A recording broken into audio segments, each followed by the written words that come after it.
Bună, dragii mei! Bine ați venit la previziunile pentru energia lunii noiembrie. Acestea se aplică pentru toți cei care au ascendentul, soarele și luna în Fecioară. Încep în prima parte cu descrierea tranzitelor astrologice și apoi vedem ce ne spune energia în cărțile de oracol, în cele de tarot, dar și în talismane. Luna noiembrie pentru voi este una despre stabilizare și regăsirea echilibrului lăuntric. Este un proces de reașezare profundă, o perioadă în care ceea ce este instabil se limpezește, ceea ce este confuz se ordonează, iar ceea ce este nesigur capătă direcție.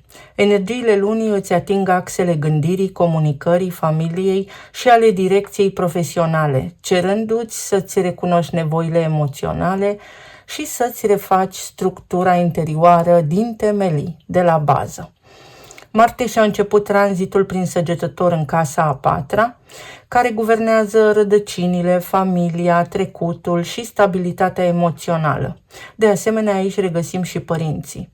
Marte în Săgetător aduce mișcare și acțiune în această zonă.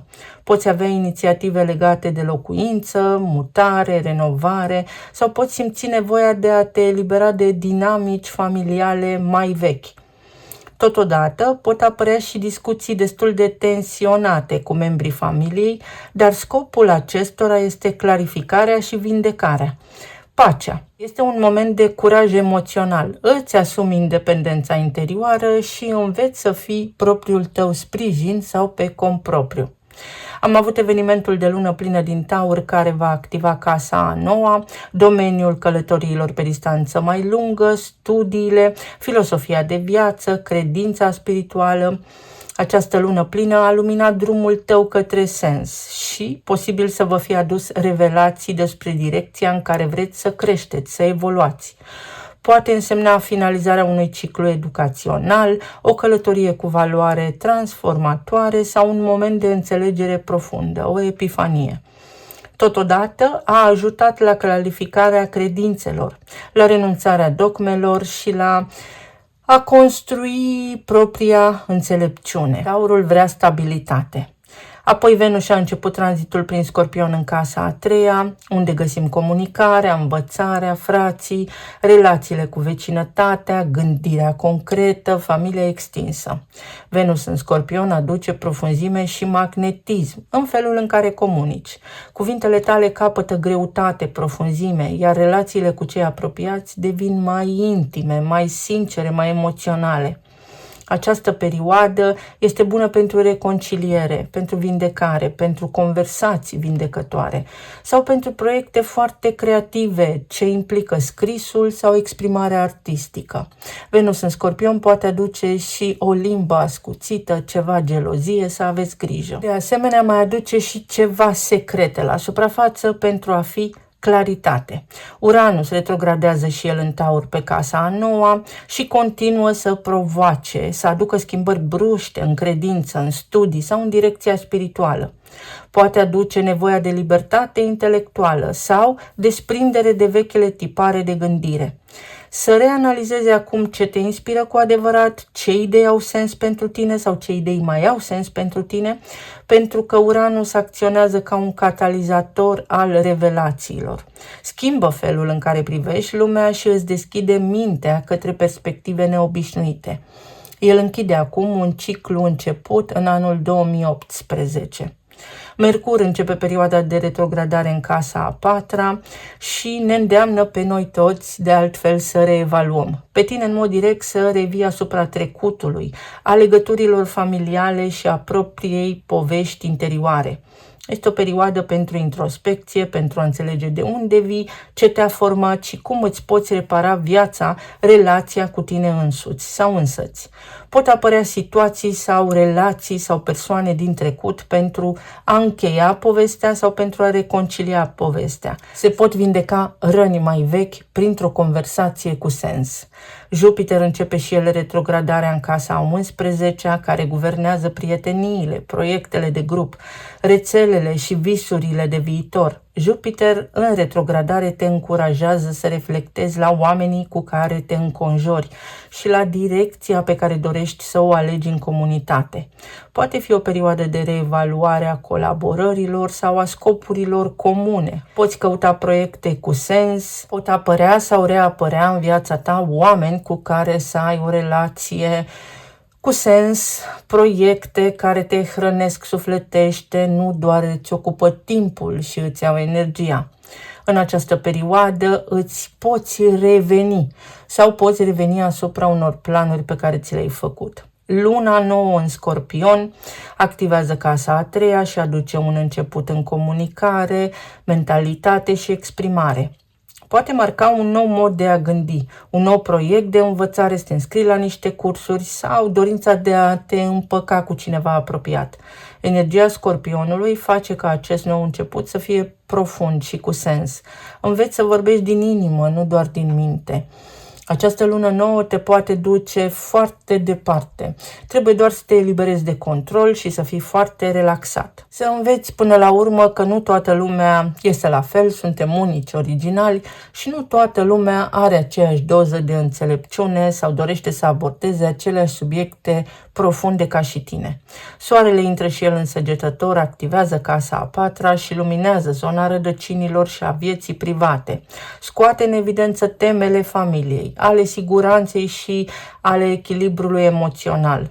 Vine cu nevoia de liniște, de interiorizare și de claritate. Este o perioadă potrivită pentru a te reconecta cu tine, cu spațiul tău interior, cu valorile care te hrănesc sufletește. Îți poate face acum plăcere să stai la tine în casă sau îți poți face niște planuri de călătorie. Foarte mulți dintre voi s-ar putea să vă regăsiți studiind, căutând un sens mai profund asupra vieții sau să fiți cumva gânditori. Gânditorul și familia sa pe parcursul acestei luni. În sfârșit, Saturn își rea mersul direct în Pești, pe casa relațiilor, în casa a șaptea, unde avem parteneriatele, alianțele, cei mai buni prieteni, partenerul de viață. Și marchează aici Saturn o etapă de maturizare relațională. Poți avea clarificări în parteneriatele personale sau profesionale. Cine rămâne, rămâne cu adevărat. Cine nu, poate să plece.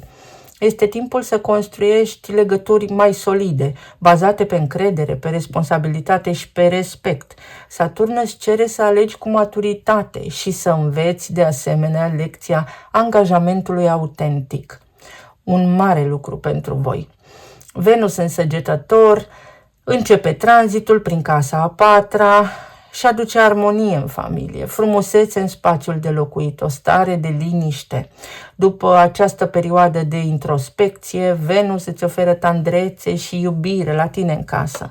Este o perioadă foarte bună pentru a crea confort, căldură, afecțiune în jurul tău, pentru a transforma casa într-un sanctuar, chiar într-un loc foarte bun pentru petreceri. În concluzie, pentru voi, dragii mei, este o lună foarte bună pentru vindecare emoțională, pentru reorganizarea casei, pentru a te maturiza și pentru a putea să îți iei angajamente în ceea ce privește relațiile pe care le ai. Uranus îți poate aduce revelații de tot felul, mai ales spirituale, schimbări în gândire, noi perspective care te pot debloca când te gândești la planurile de viitor, mai ales pentru că pe zona viitorului retrogradează Jupiter începând cu această lună. Îți poți reconfigura inclusiv cercul social și te poți lămuri unde mergi, unde vrei să ajungi în această viață. Numărul 29, femeia, și tot aici vorbim despre partenerul de viață. Indiferent dacă sunteți domn sau doamne, este o lună foarte bună în care, iată că Saturn din Pești ajută să atingi coarda sensibilă a partenerului de viață sau să intri tu în contact mai matur, mai stabil cu emoțiile tale. O lună foarte bună pentru intuiție și pentru iubire. Magnetul, ce frumos! Poți atrage magnetic foarte multe dintre lucrurile pe care ți le dorești. Atenție însă că în general oamenii atrag ceea ce sunt, nu ceea ce își doresc. Este ceva ce îți dorești și poți avea construind de la zi la zi, dar bazat pe emoție pură, pe empatie, pe compasiune. Pluton, foarte frumos. Pluton în Vărsător pentru următorii 10 ani îți aduce prilejul să atragi în viața ta ceea ce ți este bun și potrivit într-o formă autentică, dar și atipică. Pentru că ai Taurul în casa credinței și a spiritualității, este important să te eliberezi de energie fixă, dogmă și credințe vechi, pentru că s-ar putea ca lumea din jurul tău să te surprindă în curând. Și arhetipul leului, cartea puterea, puterea să îți ții în frâu emoțiile și puterea să depășești toate acele provocări pe care poate le-ai avut până în momentul prezent prin înțelepciunea lui Pluton din Vărsător. Asta înseamnă în felul următor: suntem toți egali, dai într-unul țipă toți, egalitate, fraternitate, libertate. O nevoie de libertate, libertate financiară poate, sau libertatea de a te exprima liber pentru că ai Scorpionul în casa a 3-a. Avem un paș de monede, 2 de spade, 7 de monede, 2 de bâte, 3 de monede. Iată că energia din cărțile de tarot confirmă ceea ce am spus încă din partea de intro, în tranzitele astrologice, și al nume, faptul că luna noiembrie este una pentru clarificare, regăsirea echilibrului interior și stabilizare. De ce? Pentru că asta este în acest moment ceea ce te va ajuta pe tine să pui încă o cărămidă solidă către sau pentru viitorul pe care ți-l dorești.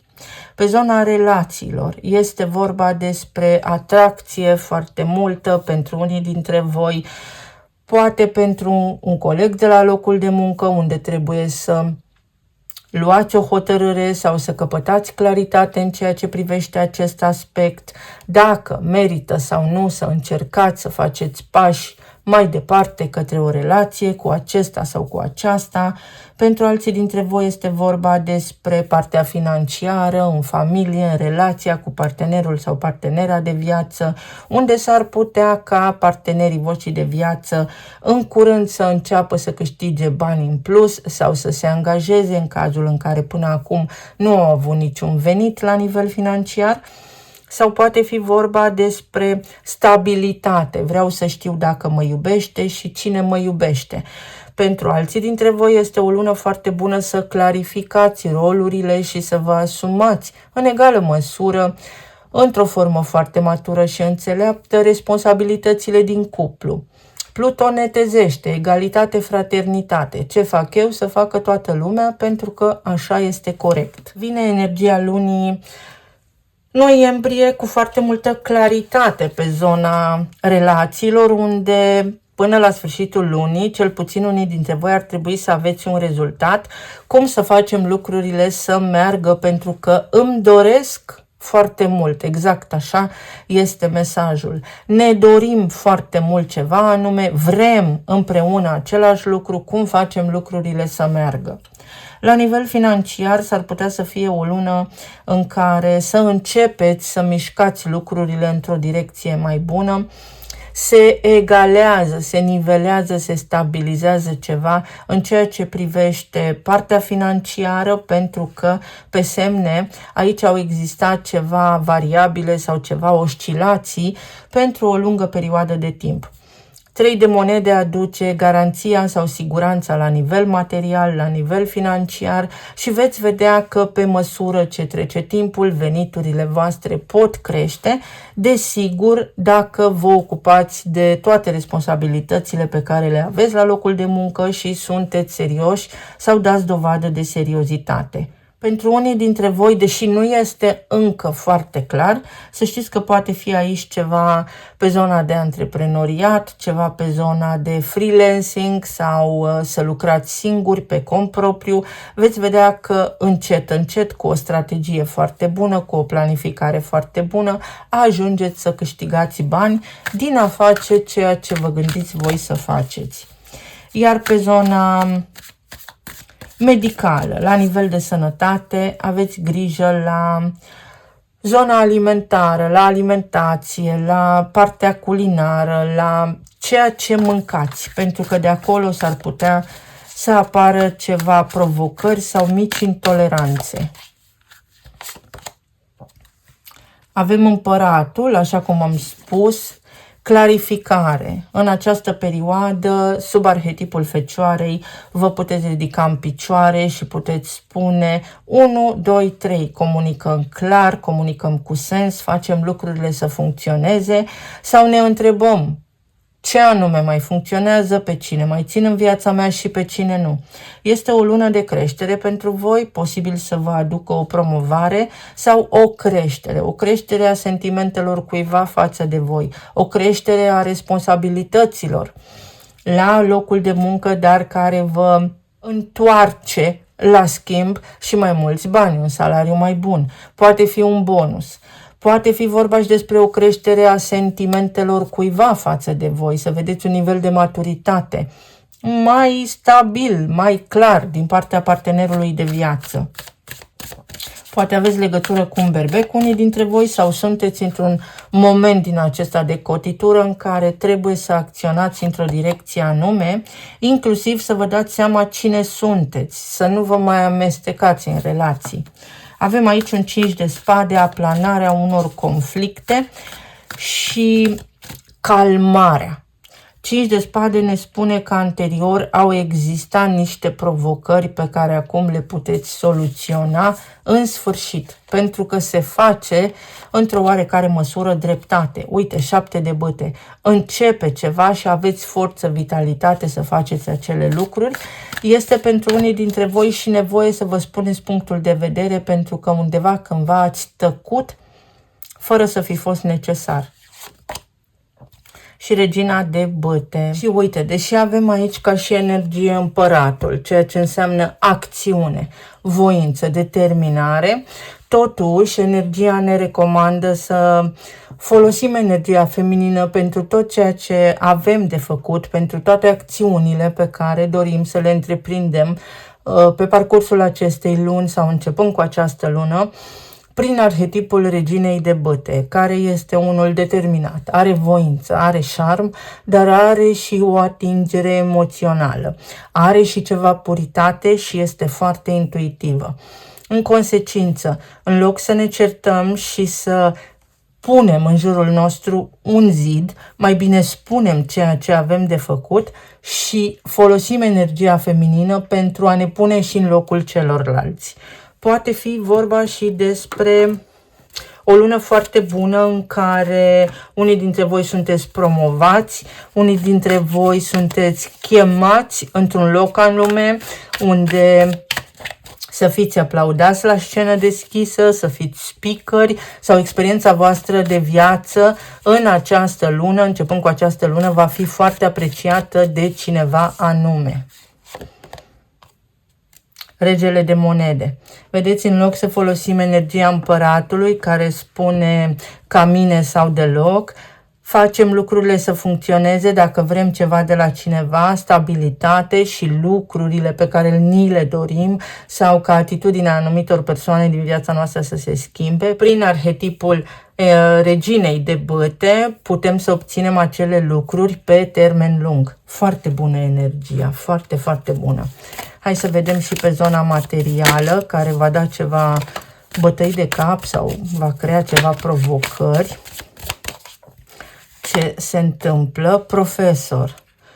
Niște cursuri. Aveți axa cunoașterii activă, 3-9. Aveți Scorpionul și Taurul. Să veniți către lume, să spuneți oamenilor ceva ce poate ei nu știu. Un fel de informație foarte misterioasă pe care acum să o traduceți voi în cuvinte simple și înțelepte pentru ca și ceilalți să beneficieze de mai multe informații. Poate fi vorba despre faptul că la locul de muncă cineva va stresa foarte tare sau în ultima perioadă a trebuit să vă mulțumiți cu puțin în timp ce voi știți foarte multe și ar fi trebuit să spuneți mai multe lucruri. Luna noiembrie restaurează acel echilibru și veți putea din nou să fiți în poziția în care vă simțiți voi cel mai confortabil. Să vedem ce ne spun și talismanele.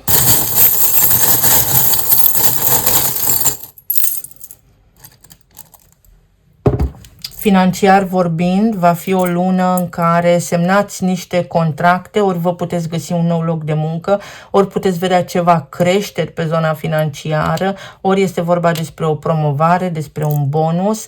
Cu siguranță ceva bun pe zona planului material se întâmplă, ceva vești, niște vești foarte bune, vizibilitate, carismă, ceva crește, ceva foarte bun, ceva crește, ceva se acumulează. Niște lucruri pentru care ați lucrat foarte mult timp, uite, este vremea să depuneți armele pentru că veți culege în curând o recoltă sau trebuie să mai faceți un curs, trebuie să vă mai perfecționați într-un anume sens. Bani, putere, glorie.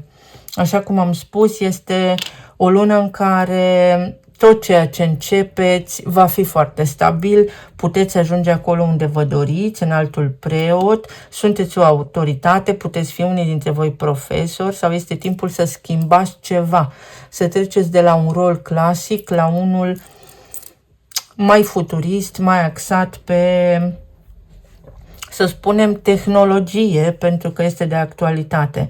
Sunt foarte stresat, atenție la stres, pe zona bolilor cardiovasculare, pentru că stresul și hormonii stresului vă pot afecta la nivel de sănătate. Pentru aceia dintre voi care vreți să țineți o dietă, care poate aveți o provocare cu kilogramele în plus, cortizolul, stresul, este acolo un factor inamic, să îi spunem așa.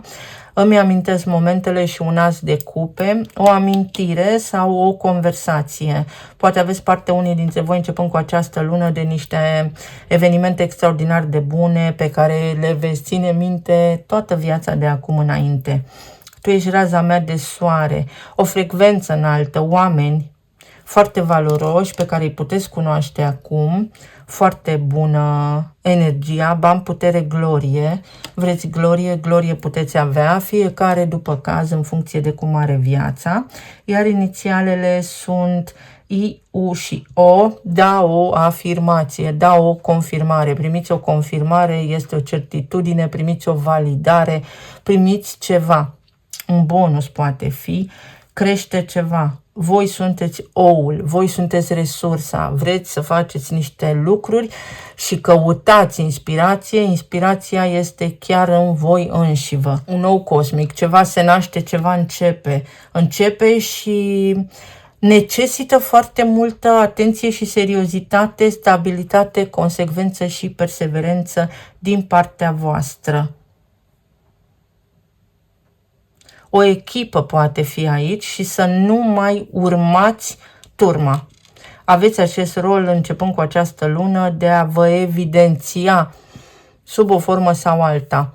Voi veți ști cel mai bine cum puteți să îi influențați pe alții sau cum îi puteți ajuta pe alții, pentru că acel bine se întoarce implicit, desigur, la voi. Vă mulțumesc foarte mult, vă doresc să aveți o lună minunată și să fiți bine oriunde vă aflați în această lume. Să ne auzim cu bine data viitoare. Pa, pa!